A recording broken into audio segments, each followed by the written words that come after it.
My friend's husband is secretly using her phone to text me. He wanted to check if there was a relationship between me and his wife. Since the age of 5, I've had a close bond with a childhood friend named Emily. Our friendship was born out of our father's shared German heritage and their decision to settle in the UK after marrying British women. Our families were so close that Emily and I grew up practically as siblings, with not a hint of romance ever muddying the waters.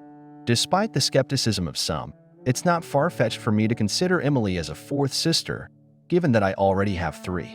Our friendship hit a rough patch when Emily got married at a young age to her boss, who turned out to be incredibly abusive and controlling. Over the course of their 3-year marriage, he succeeded in isolating her from her friends and family. However, we managed to mend our relationship following her divorce. Around the same time, I began my university journey where I met my future wife. We were assigned to the same dormitory floor and have been inseparable for the past 17 years. My wife and Emily have also developed a strong bond over the years. During my time at university, I also became acquainted with a guy named George who was in the same course as me. Although we were part of the same social circle, we lost touch after graduation only to reconnect a decade later when we ended up working at the same company. I introduced George to Emily, and they soon started dating. After about a year, they decided to move in together. Both seemed happy and content with their relationship. George never expressed any discomfort or concern about the close friendship between Emily and me. However, recently, I've been receiving strange texts from Emily, often late at night, which have left me feeling uneasy. I became suspicious when she started using a common British nickname for my full name, instead of the traditional German version that both our fathers and she usually used. When the texts turned flirtatious and suggestive, I immediately put an end to it, convinced that it wasn't her. I confronted the person on the other end, asking if it was George, her boyfriend, using her phone, and questioned why he was trying to engage in sexual texts with me. He didn't respond. After explaining the situation to my wife, she took my phone and went over to Emily's place to clear things up. I wasn't present during this confrontation, but my wife showed Emily our entire text history and what had transpired. When George came home, they confronted him. Initially, he denied everything and had the audacity to accuse Emily of sexting me and blaming him to hide her infidelity from my wife. Unable to reason with him, Emily left with my wife to stay at our place. The next morning, he called Emily, pleading for her to come home. He was in tears and confessed that he had acted out of jealousy. He pointed out that she often deleted our conversations, which drove him insane. This was a habit she had with all her text conversations, not just ours. His jealousy over our close relationship made it difficult for him to see us together. Not being able to read our texts led him to test the waters of our relationship. The suggestive texts were an attempt to see if we would engage in such behavior. Emily sought advice from my wife and me regarding the entire situation. I frankly expressed my disbelief at his claim of jealousy-driven actions being an innocent mistake. He had blatantly invaded her privacy by going through her phone, impersonated her, and risked our friendship. He jeopardized my marriage by attempting to lure me into inappropriate communication with a friend, and he endangered Emily's friendship with my wife by making it appear as if Emily was the one sending suggestive messages to me. The whole situation was a complete mess. I didn't explicitly suggest that she should leave him, but I did emphasize the deceitfulness of the entire episode. After some time, Emily returned home, and we didn't hear from her for a few days. Eventually, she confided in my wife that she had essentially forgiven him. My wife pieced together the story from their conversation. He had cunningly turned the tables on me by exploiting her insecurities from her previous marriage. He portrayed me as another domineering man trying to control who she could have relationships with. He advised her to make her own decisions, which isn't bad advice in itself, but he also manipulated her into believing that I didn't have her best interests at heart and was trying to control her like her ex-husband. My wife gently pointed out that it was he who was acting like Emily's ex-husband, not me. He was creating a rift between her and her family. Eventually, Emily seemed to surrender. She expressed her inability to choose between the man she loved and her own brother, so she decided to act as though nothing had ever happened. We haven't had much communication since then. It seems that part of her plan to forget this incident involves succumbing to his anxieties about our friendship. Each time I've tried to discuss his actions, I've either been ignored or told to mind my own business. Frankly, it infuriates me that he's achieved exactly what he wanted, he successfully cut off our communication. I'm aware that I can't force her to end her relationship with him, but it seems like a catch-22 situation. I can't encourage her to make a decision regarding his actions while he's convinced her that I'm the one controlling her. I seldom run into George at work, and he's wisely stayed away from me. I was tempted to involve my sisters in this mess, inform them about what happened, since they consider Emily as a sister too, and see if they could reason with Emily, but that felt somewhat manipulative as well. So, what should I do? Should I let sleeping dogs lie? Or should I try to get her to confront his actions instead of brushing them under the carpet? So, I decided to take the common advice and distance myself from the situation. I came to the conclusion that any intervention from me or my family, though well-intentioned, could be seen as manipulative and controlling. As a result, I haven't had much contact with Emily since just before Christmas. However, a little after New Year's, I received a call from Emily's mother inquiring if I knew what was happening with her. Emily's cousin in Germany had reached out to her mother, revealing that Emily had unexpectedly shown up at her place on the 4th, having flown in from the UK after apparently breaking up with George. According to her mother, Emily had returned to her hometown for the holidays, bringing George along. At some point during their visit, they encountered her ex-husband at the local pub. For context, we were raised in a small village in a remote area. Our village is really only composed of a pub, a post office, and a small supermarket. Her ex-husband still resides in our childhood town. All this information was relayed to me by Emily's mother, who shared that George had apparently approached Emily's ex-husband seeking advice at some point. George is aware of their relationship history and understands the controlling nature of her ex-husband, which led to their divorce. In a surprising move, Emily's ex-husband declined to provide any advice to George and instead chose to inform Emily's mother about their conversation. According to him, George had sought advice on how to manage my relationship with Emily. While George denies this claim, it seems plausible given the context. Emily's ex-husband, despite their decade-long divorce, has not maintained any contact with her, leading me to believe that his intention was not to meddle in her affairs further. Perhaps he was attempting to manipulate the situation, or maybe he has genuinely improved as a person over the years. It's hard to tell. The consensus among us, despite George's denial, is that George did ask for advice about me. The only plausible explanation for Emily's ex-husband knowing about the recent tensions between George and me is if George himself mentioned it. He doesn't keep in touch with anyone who would be aware of these issues. Interestingly enough, Emily's ex-husband and I never had any problems. Despite being the same age as Emily, he always treated me like a youngster, often referring to me as kiddo and asking about school. It would be quite a random guess on his part to assume George had a problem with me unless George had mentioned it himself. Emily's mother relayed this information to Emily, pointing out that George seemed to be mimicking the behavior of her ex-husband.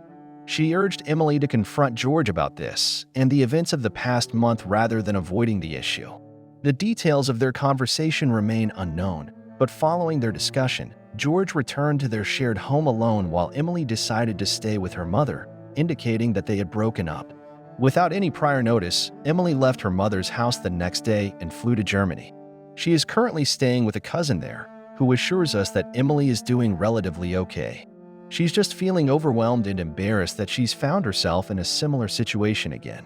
The possibility of encountering either of her exes was too much for her to bear, so she chose to distance herself from it all. Staying with her mother was no longer an option, so she fled to a distant yet safe location. Despite not having spoken to Emily directly, I sent her a message offering my condolences and reassuring her that she will always have a place here in the UK. I've decided to maintain a respectful distance while making it clear that I'm available for support if she needs it. She hasn't replied yet, but I believe this may be due to the awkwardness of the situation, especially considering that George was once my friend. As for George, he hasn't reached out to me either, and I haven't seen him at work recently. So it's safe to say that this situation doesn't exactly have a happy ending. It's unfortunate that it took the involvement of her abusive ex-husband for things to come to a head. As many predicted, George was exhibiting abusive behavior, and it was only a matter of time before he repeated it. In retrospect, it's somewhat of a relief that he revealed his true nature so clearly without inflicting further harm on Emily. This situation could have dragged on indefinitely. I appreciate all the advice I received. While my decision to stay out of it didn't necessarily make things easier for Emily, it likely prevented the situation from worsening. Update: Emily returned to the UK just before the country entered lockdown and somewhat reluctantly moved in with us. We spent some time unwinding with beers and a game of Divinity 2, during which we delved into her perspective of the events that had unfolded. I expressed my regret for having discussed the situation with her mother behind her back, acknowledging that such scenarios are rarely improved by secondhand information. I then suggested that we go through everything from beginning to end. As it turns out, Emily had chosen to ignore the situation on the day she discovered that he had been trying to sex me while pretending to be her. The reality was overwhelming. She was caught between a rock and a hard place. She would either lose the man she loved and the lifestyle they shared or lose her brother. I reassured her that she would never lose me, but she confessed to harboring resentment towards herself for allowing herself to be manipulated in this way twice, especially since she had disregarded my advice. She also shared her fear that ending things with him would inevitably lead her to seek my support, an idea that she found guilt-inducing, which explained her escape to Germany and her reluctance to discuss the matter with me. As our conversation deepened, Emily began to divulge more about her insecurities. She expressed regret over not pursuing a university education and instead marrying her abusive ex-husband. She also confessed to feeling like she merely served as a prop to other people's happiness. Observing my wife and me, whom she described as a power couple, made her feel insignificant in comparison. While she did love George, leaving him would mean losing everything once again, a prospect she found unbearable. We spent a considerable amount of time discussing this issue. I admitted that my support might have inadvertently complicated matters, as it might have contributed to the awkwardness in their relationship due to my extensive involvement in her life. George might have found it challenging to play the role of her boyfriend while I was there, paying her bills, performing home repairs, and essentially behaving like a parent looking after his child. I inquired whether my financial support, in retrospect, made her feel inferior or as if she was being dragged along on my journey. She admitted that it did pose a problem. She felt trapped when their relationship ended because she lacked independence and true control. Even though I would never exploit my position to manipulate her, she would still be living at the mercy of someone else's goodwill. She expressed her need to stand on her own feet and be her own person rather than depending on a man, irrespective of how much she loved and trusted him. This way, her decisions would be entirely hers, free from any form of coercion. Just like a child seeking independence from her parents, she felt the need to gain independence from me. Thus, we formulated a plan. The lockdown has made things more difficult, and she is currently living with my wife and me. However, the plan is for her to return to education. She had the necessary qualifications to attend university but chose not to due to marriage. My financial stability came from an inheritance I received after my father's death, life insurance, which I used to cover my rent during my extended education and early career. I purchased a small flat with it that I still own. I've decided to pay it forward and put her in a similar situation by letting her use my flat, which is currently vacant as it's been rented only to students due to its proximity to 2 universities.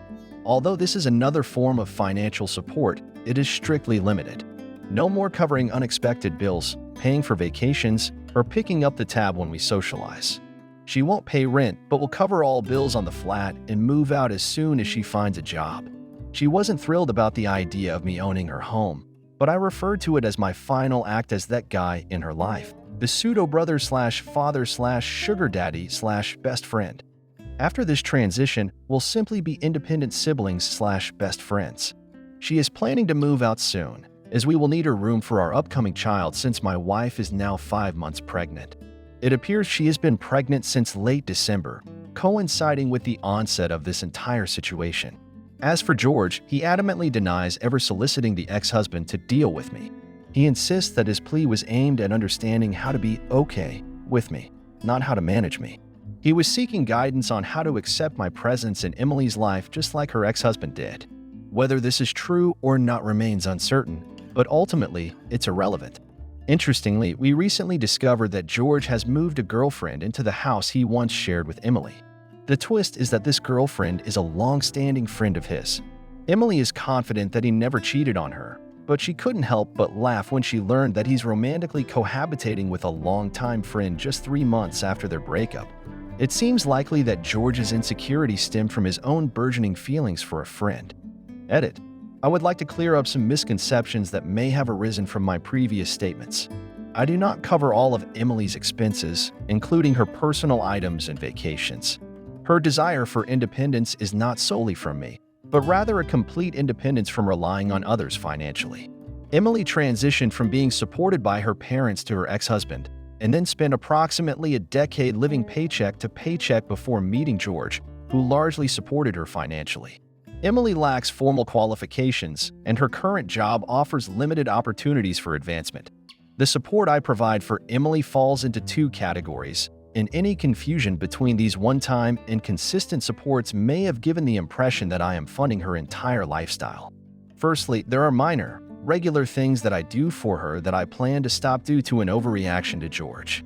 It is perfectly reasonable for a brother and his wife to assist his sister in this way, but it somehow makes Emily uncomfortable and clearly made her ex uneasy. For instance, I've occasionally helped with DIY tasks like fixing a vacuum cleaner, which is not unusual considering I work in R&D for a vacuum brand, and covered her share of the bill when we socialize. At Emily's request, I will stop providing this level of support to ease her discomfort with being financially dependent on me. This could also help mitigate any misconceptions future boyfriends might have about our relationship. The second category of support includes significant, one-time expenses such as covering a large bill or purchasing plane tickets. These are things I've done in emergencies or out of extreme generosity. Emily wants to be able to manage crises like COVID without needing to live with me. She wants the ability to end a relationship and be financially stable on her own rather than having to move in with me. She wants to be able to make a mistake on her electricity meter reading and handle the resulting bill without my assistance. This has happened once. While I won't completely stop providing this type of support, an emergency is an emergency, and we won't let her come to harm. We're going to focus on helping her become more self-reliant through education and hopefully a better job. So, to clarify, I don't fund Emily's entire lifestyle. I've simply mixed up some significant emergency assistance with routine sibling support. How do you like this story? Write your opinion in the comments. Let's get 1,000 subscribers on this channel.